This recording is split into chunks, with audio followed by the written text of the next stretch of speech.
l'événement près de chez vous. L'événement près de chez vous, plutôt les événements près de chez vous. Chaque dimanche, on appelle un titre de la presse quotidienne régionale et on lui demande le programme culturel, festif de cet été. Aujourd'hui, c'est le journal Sud-Ouest que l'on appelle. Bonjour Stéphanie Larion. Bonjour Rémi. Vous qui avez la chance d'être dans cette belle ville de Bordeaux ce matin, dites-nous qu'avez-vous à proposer aux auditeurs qui voudraient, pour se détendre pendant les vacances, venir dans votre région. Et commençons peut-être par les rendez-vous les plus populaires, les férias évidemment. Oui, tout à fait. Vous savez, le Sud-Ouest, c'était une terre de feria, hein. On aime beaucoup faire la fête et c'est un grand retour après 2 années d'annulation à cause du Covid-19.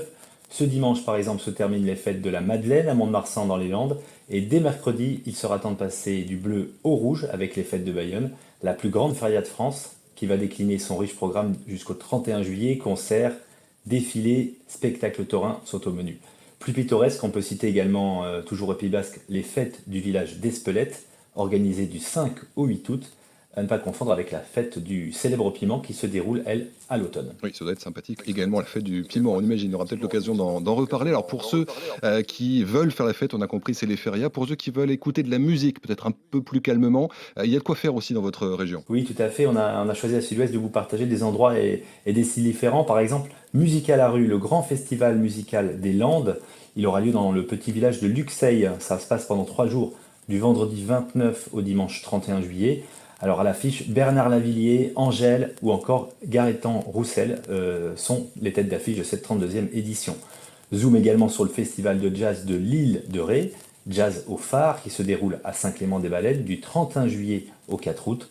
Une programmation exceptionnelle pour cette 12e édition qui va avoir défilé Gilberto Gil, Jane Birkin, Earth, Wind and Fire et le Golden Gate Quartet. Enfin en Gironde, parmi les festivals qui montent ces dernières années, on peut citer aussi le Black Bass Festival, organisé au cœur des marais du Blayais pendant 2 jours, les 26 et 27 août prochains.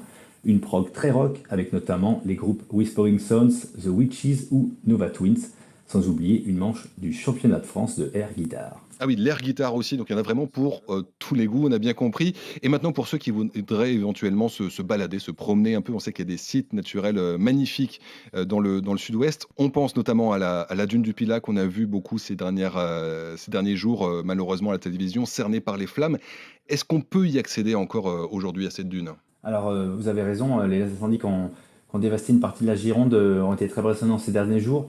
La dune du Pilat est à ce jour interdite d'accès aux vacanciers jusqu'à nouvel ordre. Alors, on peut quand même dire que le bassin d'Arcachon recèle d'autres trésors, hein, comme le mythique Cap Ferré et ses villages colorés, ou encore le delta de la Leyre, cette rivière qui offre des balades naturelles magnifiques. En Dordogne, je vous invite aussi à venir découvrir les gorges de l'Auvézère, ça se passe dans le Périgord vert.